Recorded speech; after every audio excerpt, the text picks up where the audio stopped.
Bharat Pakistan cricket match అంటేనే ఒక temper. ఆ టెంపర్ ఈ దఫా లేదు. వాస్తవంగా చెప్పాలంటే చాలా చిరాగ్గా చూశారు జనం. ఎందుకంటే మొన్ననే వాళ్ళు పహల్గామ్లో చేసిన ఓవర్ యాక్షన్, ఆ తర్వాత మనం కొట్టిన ఆపరేషన్ సింధూర్, ఇలాంటి సందర్భంలో మ్యాచ్లు అవసరమా అన్నటువంటి పాయింట్.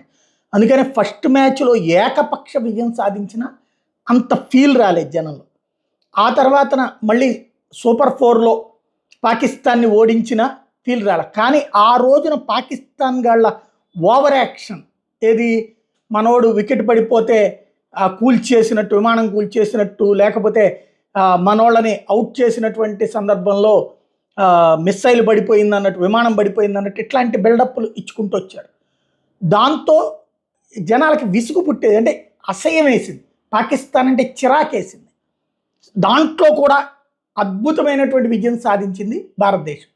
కాకపోతే నాలాంటి వాళ్ళకి భయం వేసింది ఏంటంటే ఆసియా కప్ ఫైనల్ దగ్గరన ఎట్లుంటారు వీళ్ళందరూ కుర్రోళ్ళు, ఒకప్పటి బ్యాచ్ కాదు, ఎట్లుంటారు, ధోని లాంటి కాన్సెప్ట్ కాదు. అందులో సూర్యకుమార్ యాదవ్ వరుసపెట్టి అవుట్ అవుతూ ఉన్నాడు.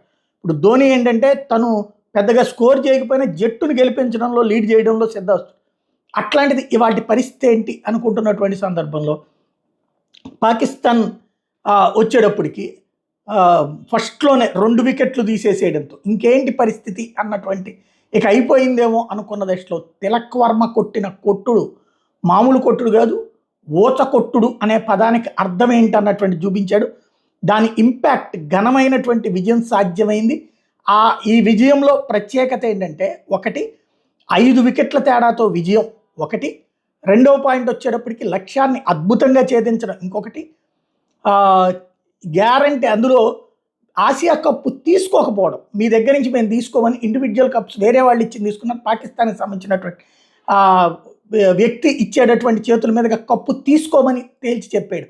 ఇంకో పక్కన పాకిస్తాన్ ఆటగాళ్ళు వాళ్ళ రన్నరప్ చెక్కుని చించి అవతల పడేయడం, ఎంత భావోద్వేగం ఉందో అర్థమవుతుంది స్వయంగా. అందుకని నరేంద్ర మోడీ చెప్పుకొచ్చినటువంటి మాట, ఆపరేషన్ సింధూర్లోనైనా ఎక్కడైనా భారత్దే విజయం అన్నటువంటి, అదే స్పష్టమైంది.